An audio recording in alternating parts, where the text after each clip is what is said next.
Welcome to शहीद प्रमोद के online class में आप सभी का स्वागत है। मैं सुजाता आप लोगों को शिवन कंटिन्यू कर रही हूँ। आपका जो कोर्स है पेपर 1 जिसको कोर्स 1 बोलते हैं बीएड में, तो उसको मैं कंटिन्यू कर रही हूँ। उसके यूनिट 4 का टॉपिक सब यूनिट 2 है, जिसमें एक वर्ड है आपका व्यक्तित्व, पर्सनालिटी। उसको हम लोग डिस्कस कर रहे थे। प्रीवियस क्लास में हमने क्या किया था, पर्सनालिटी का इंट्रोडक्शन, पर्सनालिटी का मीनिंग और पर्सनालिटी के डेफिनेशन तक, वहाँ तक हमने किया था। उसमें थोड़ा सा मैं 2 मिनट लेकर उसको रिकॉल कर देती हूँ बस, कि पर्सनालिटी क्या है। कि पर्सनालिटी के बारे में हमारी 2 धारणाएं थी, एक जो पूर्ववत चली आ रही है और दूसरी जिसको अभी कंटिन्यू है। वो मतलब पूर्व की धारणाओं में कुछ सुधार करके अब जो हमने धारणाएं अपनाई व्यक्तित्व को डिफाइन करने की, उसके साथ हम लोग चलेंगे। जैसे कि पहले हम लोग मानते थे कि व्यक्तित्व है वो सीधे दिखावे का है, क्योंकि उसका जो अर्थ हमने लिया, जो ये आया व्यक्तित्व शब्द आया, वो पर्सनालिटी, जो इसका इंग्लिश रूपांतरण है, और ये पर्सोना शब्द जो कि लैटिन वर्ड है पर्सोना से आया। और ये पर्सोना आपको इसका मीनिंग ही होता है मुखौटा, मास्क, यानी कि मुखौटे में आप मुखौटे के अंदर रह के ऊपरी जो आपका दिखावा है वो आपका रियल माना जाता था उस टाइम पे। तो इसलिए ये दिखावे का प्रतीक होने लगा कि जो आप बाहर से दिखते हो आपकी वही पर्सनालिटी है। तो ये हमारी प्रीवियस धारणाएं थी।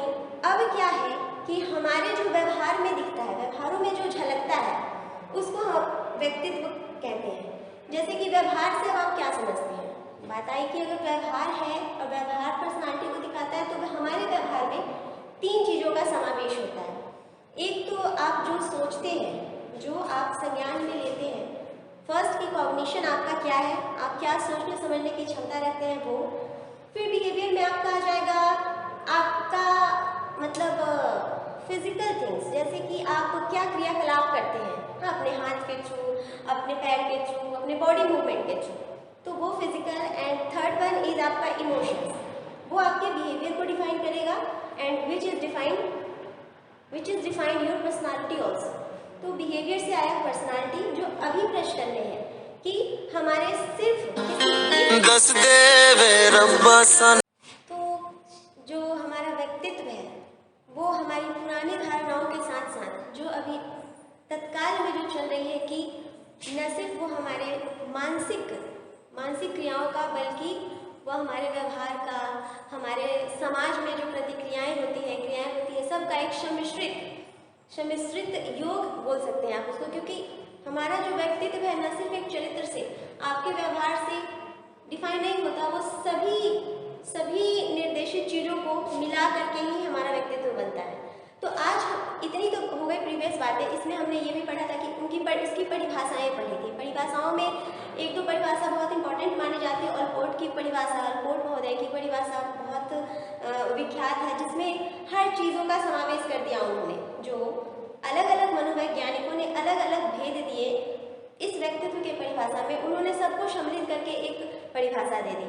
तो इस तरह हमने लास्ट क्लास में परिभाषाएं पढ़ी थी, विलफोर्ड की परिभाषाएं पढ़ी थी, अल्पोर्ट की पढ़ी थी, वैलेंटाइन की पढ़ी थी। अब आते हैं हम अपने आज के टॉपिक पे, जो कि है व्यक्तित्व के पहलू। व्यक्तित्व के पहलू मतलब व्यक्तित्व को जानने का नजरिया, व्यक्तित्व को जानने का दृष्टिकोण, वो भी 3 प्रकार से इसको हमने बांटा, जो कि आज हम जानते हैं। वैसे सर्वप्रथम इसे कैरिशन महोदय ने बांटा था, और ये तीनों जो पहलू हैं हमारे व्यक्तित्व को देखने का नजरिया प्रदान करते हैं। उसमें सबसे पहले आपको हो जाएगा क्रियात्मक पहलू। तो हमारे पर्सनालिटी के पहलू में सबसे पहला जो हम लेंगे वो क्रियात्मक पहलू।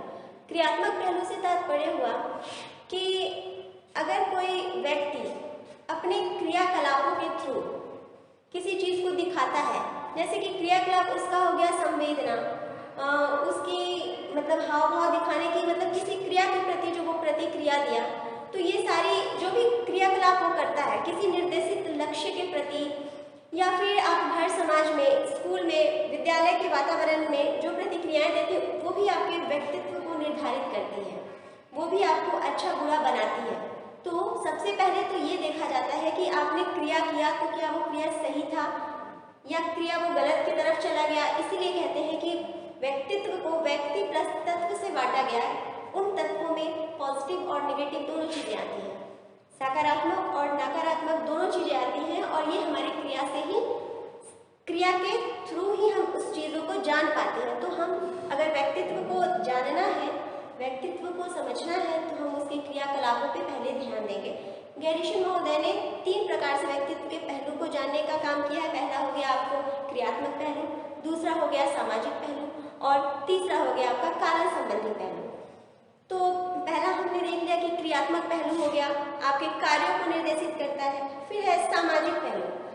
सामाजिक पहलू से उनका तात्पर्य यह था कि समाज में आपके द्वारा किए गए कार्यों का क्या प्रभाव पड़ता है, क्या इफेक्ट पड़ता है आपके किए गए कार्यों का समाज पर।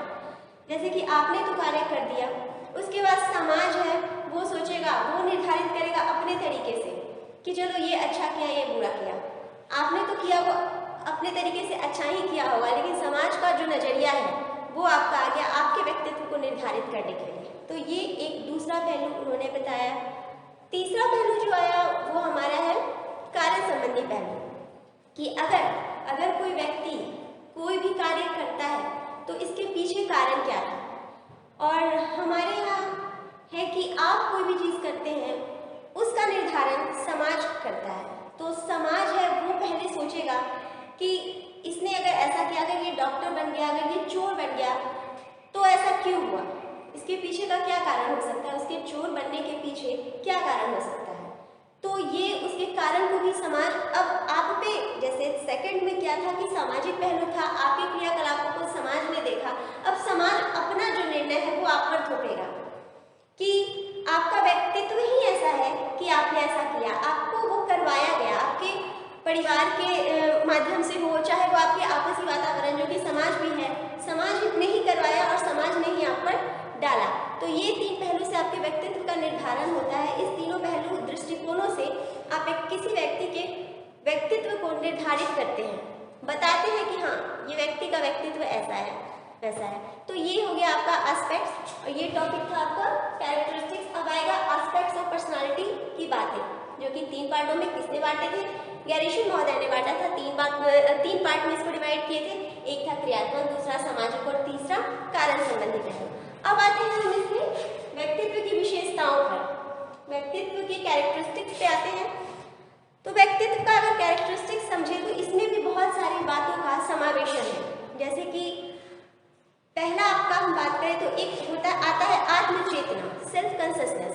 सेल्फ कॉन्शियसनेस की बात करें तो बहुत पहला और बहुत महत्वपूर्ण, आप बोल सकते हैं कि first and very important thing which is your self consciousness, which is one's self consciousness। आत्मचेतना ये ईश्वर की मनुष्य को बहुत ही महत्वपूर्ण देन इसलिए है क्योंकि आत्मचेतना ही व्यक्ति को औरों से अलग बनाती है और श्रेष्ठ बनाती है। जैसे कि अगर आप में आत्मचेतना है, चलिए है ठीक है, लेकिन क्या होता है कि जानवरों में आत्मचेतना नहीं होती और ना ही एक बालक में होती है आत्मचेतना, जिसके कारण हम ये नहीं बोलते कि उसकी पर्सनालिटी है। क्या कभी बच्चों के बारे में उसकी पर्सनालिटी को डिफाइन करते हुए किन्हीं को देखा है? किसी जानवरों के बारे में पर्सनालिटी डिफाइन आप कर सकते हैं क्या? नहीं, क्योंकि व्यक्तित्व जो होता है वो सर्वप्रथम अपने को जानना, स्वयं को जानना। अगर आप अपने को जान रहे हैं तो समाज के बारे में भी सोचना और अपनी अस्थायित्वता को समाज में स्थापित करना, ये सारा गुण है। तो वो आपकी आत्मचेतना हुई, जो कि एक बालक में नहीं पाई जाती, एक जानवर में नहीं पाई जाती। तो ये बहुत अमूल्य देन ईश्वर की हम मानव को है। आत्मचेतना ये पहला गुण हमारे व्यक्तित्व को जो डिफाइन करता है, क्योंकि वही नहीं रहेगा तो फिर हम में सोचने समझने की क्षमता ही नहीं रहेगी। तो ये एक विशेषता है हमारी पर्सनालिटी की। दूसरी विशेषता है सामाजिकता। पर्सनालिटी में सामाजिकता का जो योगदान है वो इस तरह है कि जब एक व्यक्ति अपने व्यक्तित्व को निखारने चलता है, चलिए आप में आत्मचेतना आ गई। दूसरी बात है कि सामाजिकता में अब अगर आप समाज में जाते हैं तो क्या होता है कि बिना समाज के इंटरेक्शन से, बिना समाज में अंतःक्रिया, बिना समाज में जाके उसके साथ कम्युनिकेशन किए बिना आप अपनी पर्सनालिटी को फिर दिखाएंगे कहाँ, कैसे? तो इसलिए सामाजिकता एक दूसरा इसका गुण है आपकी पर्सनालिटी को दिखाने का। तो दूसरा गुण सामाजिकता हो गई। सामंजस्य। एक व्यक्ति को अपने व्यक्तित्व को निखारने के लिए जिस चीज की सबसे अधिक आवश्यकता होती है वह है सामंजस्य, एडजस्टमेंट। एडजस्टमेंट के कारण ही आप किसी लक्ष्य को प्राप्त कर पाते हैं। एडजस्टमेंट के कारण ही आप हर अपना जो कैरेक्टर आपके जीवन में आता है उसको बहुत अच्छे से रोल प्ले के साथ कर पाते हैं, है ना। जैसे कि अगर एक शिक्षक है तो वो अपने शिक्षक है और अपने उत्तरदायित्व को पूरा करता है तो कुछ ना कुछ उसे एडजस्टमेंट तो करनी पड़ती होगी। जैसे एक डॉक्टर है तो वो भी अगर डॉक्टर की पढ़ाई भी पढ़ रहा है तो भी वो उसको एडजस्टमेंट की आवश्यकता पड़ती है। एडजस्टमेंट कहाँ नहीं है। अगर आप में आत्मचेतना आ गई, सामाजिकता में आप समाज में रह रहे हो, समाज के साथ इंटरेक्ट कर पा रहे हो, तो एडजस्टमेंट हर जगह करनी होगी, कभी किसी और के बातों को लेकर या कभी खुद के बातों को भी लेकर। तो ये भी आपके व्यक्तित्व को निखारता है। तो third one is adjustment. Fourth है आपका निर्देशित लक्ष्यों की प्राप्ति। अगर आप अपने निर्देशित अगर कोई व्यक्ति लक्ष्य की प्राप्ति की ओर बढ़ता है तो ये भी उसके व्यक्तित्व को दिखाता है कि कौन कितना डेस्परेट है अपने लक्ष्य को पाने के लिए। अगर वो नहीं प्राप्त कर पाता तो इससे भी उसकी पर्सनालिटी शो होती है। कोई कहता है कि उतना इसका व्यक्तित्व उतना शार्प, उतना स्ट्रांग नहीं था उस चीज़ की प्राप्ति के लिए। तो ये भी एक विशेषताएं होती है कि अगर आपने लक्ष्य को प्राप्त कर लिया तो आपकी पर्सनालिटी काफ़ी स्ट्रांग है, आपकी पर्सनालिटी उस चीज़ को पाने के प्रति बहुत ही पॉजिटिव है।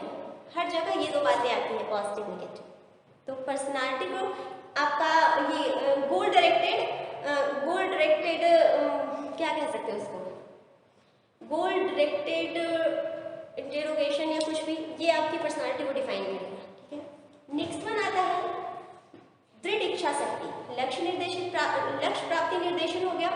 अब है दृढ़ इच्छा शक्ति, जो भी एकदम गोल ओरिएंटेड पर्पस से ही रिलेटेड है। आपका दृढ़ इच्छा शक्ति, स्ट्रॉन्ग पर्सनालिटी एंड देन शारीरिक और मानसिक स्वास्थ्य।